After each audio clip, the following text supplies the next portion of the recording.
Imagine कीजिए कि आप एक स्टॉक पे बहुत केयरफुली रिसर्च कर रहे हैं, फाइनेंशियल स्टेटमेंट्स पढ़ रहे हैं, रिसर्च रिपोर्ट्स पढ़ रहे हैं और आप बिल्कुल कन्विंस्ड हैं कि यही वो स्टॉक है जो मेरे को माला माल बनाएगा। आप क्या करते हैं, अपनी पूरी सेविंग्स को लेते हैं और इस स्टॉक में इन्वेस्टमेंट कर देते हैं। होता क्या है कि कुछ दिन बाद इस स्टॉक का प्राइस टैंक कर जाता है और आप पैनिक कर जाते हैं। आप ये सोचते हैं ये क्या हुआ, और ये सोचकर कि इससे ज़्यादा और लॉस हो, आप सारा इन्वेस्टमेंट्स को बाहर निकाल लेते हैं। Sound familiar? See, this is very common scenario in investment world. Despite our best efforts, we make irrational decisions. Why? Because our mind comes in our way. But why does our mind come in our way? If KYS is the most important and the first step to start your financial journey, then there is no better place to start with understanding your mind. आइए इसको समझने की कोशिश करते हैं। Hi everyone, my name is Mukesh Mittal. I welcome you to my channel Money and More.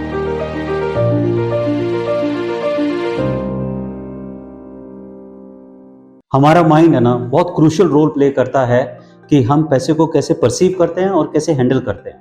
हमारे emotions, हमारे beliefs, हमारे पास्ट एक्सपीरियंसेस और हमारे बायसेस हमसे इंपल्सिव और इरेशनल डिसीजंस ले सकते हैं। स्टॉक मार्केट्स में ये बहुत कॉमन है, जहां पर बायसेस बहुत स्ट्रांग है।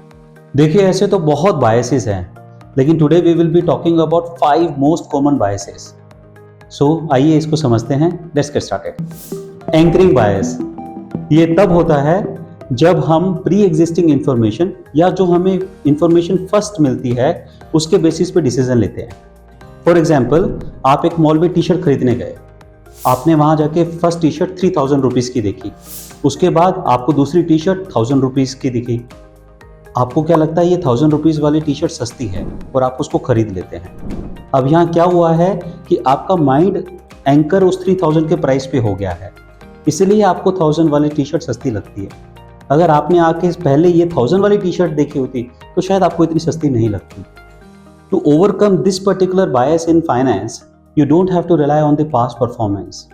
You have to rely on what is the current market scenario and what are the future prospects. Confirmation bias, हम जिस चीज़ में बिलीव करते हैं हम उसी के बारे में सुनना चाहते हैं, उसी के बारे में पढ़ना चाहते हैं to confirm that belief. This is called confirmation bias. For example, अगर आप बिलीव करते हैं कि ये स्टॉक अच्छा इन्वेस्टमेंट है तो आप उसी न्यूज़ को और उन्हीं आर्टिकल्स को सुनेंगे या पढ़ेंगे जो इसको कंफर्म करे कि इट्स अ गुड इन्वेस्टमेंट। जो कॉन्ट्राडिक्टरी व्यूज़ हैं, जो ये बताते हैं कि it's not a good investment, आप उसको इग्नोर करेंगे। To overcome this particular bias, we need to be very open to different और contradictory views. We should try to find views from different sources which are contradictory in nature. Availability bias, this happens when we overestimate the importance of widely available information. For example, एक stock है जिसकी चर्चा पूरे news channel पे हो रही है और सारे न्यूज़पेपर में उसके आर्टिकल छप रहे हैं। आपको लगता है this is a good investment और आप जाके उस स्टॉक में इन्वेस्टमेंट कर देते हैं। To overcome this bias, avoid making decision solely based upon widely available information. You should do your own research and analysis to arrive at a conclusion. Commitment bias, or commonly known as sunk cost fallacy. This happens when we continue to invest in losing investment because we have already invested a lot of money in it. We feel committed to it. This can lead to a situation where we are putting our good money behind the bad money instead of cutting the losses and moving on. To overcome this bias, instead of attaching yourself to past losses, consider cutting your losses and reallocating your capital to more promising opportunities. Framing bias. This happens when we make different decisions based upon how the information is presented or framed to us. For example, you are more likely to make investment in an opportunity which is presented as having a success ratio of 90% rather than having a failure rate of 10%. To overcome this bias, try to evaluate the decision objectively and try to consider all the available information rather than being influenced by how the information is presented to us. आज हमने इन 5 biases को discuss किया।